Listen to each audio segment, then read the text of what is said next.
لبيك اللهم لبيك لبيك لا شريك لك اللهم لبيك لبيك لا شريك لك لبيك إن الحمد والنعمة لك والملك لا شريك لك. Alaikum wa rahmatullahi wa barakatuh. Au nom de Dieu, le clément, le miséricordieux, que la paix et la bénédiction de Dieu soient sur le prophète Mohammed sallallahu alayhi wa sallam, celui pour qui et par qui Allah a parachevé la religion islamique pour nous.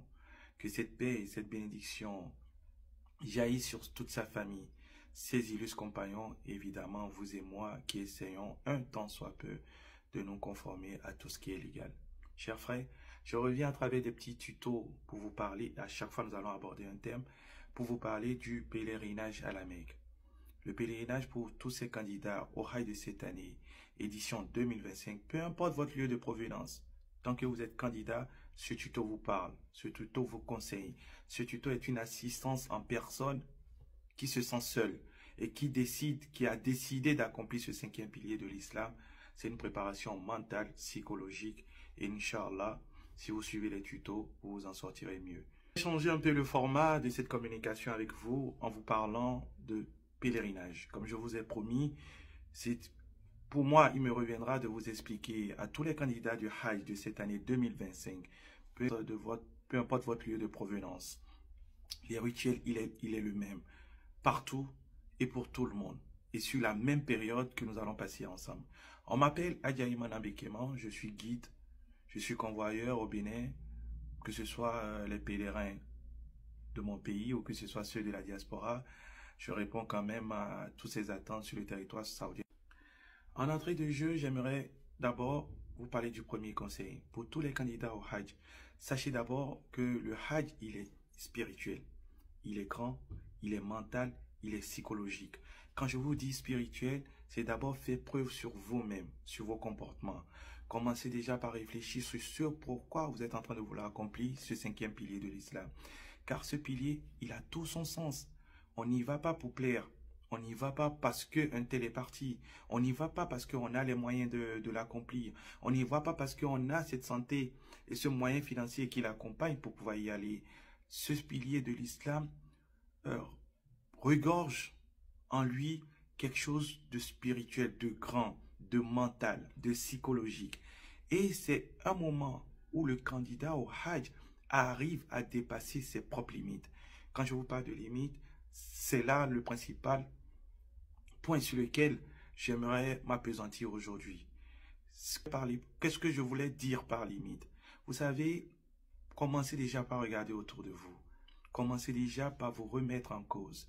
Commencez déjà par vous questionner sur vos comportements habituels, usuels et sur votre façon de traiter les gens autour de vous. Que ce soit vos épouses, que ce soit votre époux, que ce soit vos enfants, que ce soit vos collaborateurs, que ce soit votre bon voisinage. Avant d'accomplir ce pilier, il revient à chaque personne de pouvoir avoir ce que nous appelons la bonne intention. Cette bonne intention, c'est de savoir que ce pilier que nous voulons accomplir, ce cinquième pilier en griffe, qu'on le dit de façon juste, de façon automate, sans pour autant comprendre l'essence qui est dans ce pilier, c'est d'abord vous remettre en cause pour savoir que ce que vous voulez accomplir comme pilier regorge d'exigences. Et quand on parle d'exigences, c'est d'abord vous remettre en cause, tant sur votre comportement, tant sur votre manière de prier, tant sur votre manière de juger, tant sur votre manière de parler et tant sur la manière de collaborer. Je crois que c'est sur ça que vous pouvez d'abord faire violence sur vous, en vous remettant en cause de façon générale, en étant juge de vous-même et de vos actes, afin de savoir que ce que vous voulez accomplir est tellement plus grand que cela nécessite un bon mental psychologique et une certaine honnêteté vis-à-vis de soi-même. Quand je vous parle de collaboration, vous savez, le pilier de l'islam, ce cinquième pilier en question, c'est le fait d'abord de savoir que pour l'accomplir, il faut avoir une bonne intention. L'intention, en quelque sorte, c'est le fait de savoir, de se dire et d'être convaincu en soi que ce pilier que je m'en vais faire, je le fais uniquement pour Dieu. Je ne le fais pas pour mon bon voisinage. Je ne le fais pas parce qu'un tel est parti. Je ne le fais pas parce qu'un collaborateur est parti. Je ne le fais pas parce que mon épouse est partie avant moi ou un frère est parti avant moi. Je le fais uniquement en tant que pilier et pour la bonne grâce d'Allah. Quand vous avez cette intention nous ramène à ce que moi j'appelle la rétrospection. Quand je dis rétrospection, c'est le fait que vous vous voyez en vous-même et de savoir que vous voulez accomplir quelque chose de grand. Et pour faire cette démarche, c'est de vous remettre en cause, comme je viens de vous le dire tout à l'heure, et de revoir certains comportements. Le Hajj, ça commence par là. Ton comportement vis-à-vis de toi-même et vis-à-vis des autres. C'est cette bonne intention que nous avons, que nous allons nous inculquer, qui nous permettra quand même de dépasser nos limites. C'est cette bonne intention de savoir que c'est Dieu au sein de notre vie, Dieu au sein de notre acte, Dieu au sein de ce que nous voulons entreprendre, qui pourra nous permettre de repousser nos limites. Et quand je parle de limites, comme je vous ai dit tantôt, c'est cette limite qui vous permet de vous rabaisser, d'avoir le sens de l'humilité, d'avoir le sens de présenter les excuses, d'avoir le sens d'aller vers ceux avec qui vous avez des problèmes, de pouvoir essayer de les résoudre. Vous savez, on peut avoir l'intention de régler un problème, mais la finalité revient à Dieu. Si telle est que votre intention, elle est noble, elle est bien, Allah vous le facilitera. C'est cette intention, quand elle est noble, qui vous permettra de regarder votre collaborateur, ceux que vous avez primés, plus ou moins, pendant vos rapports professionnels, piétiner leurs droits et de pouvoir quand même vous remettre en cause et dire, il faut que je laisse de cette rigueur pour donner à chacun ce que chacun mérite. C'est encore cette bonne intention qui vous amènera à regarder autour de vous, que ce soit cette relation familiale, ou que ce soit cette relation professionnelle, ou que ce soit cette relation du bon voisinage que vous avez, de pouvoir essayer d'apporter cette chaleur qui vous amènera à régler les problèmes que vous avez autour de vous et au sein de votre famille. Je vous assure, c'est une étape qui n'est pas du tout facile. Je le sais, et je sais combien de fois il est difficile de pouvoir mettre son ego de côté et de pouvoir aller vers quelqu'un que nous avons offensé pour essayer de trouver une solution.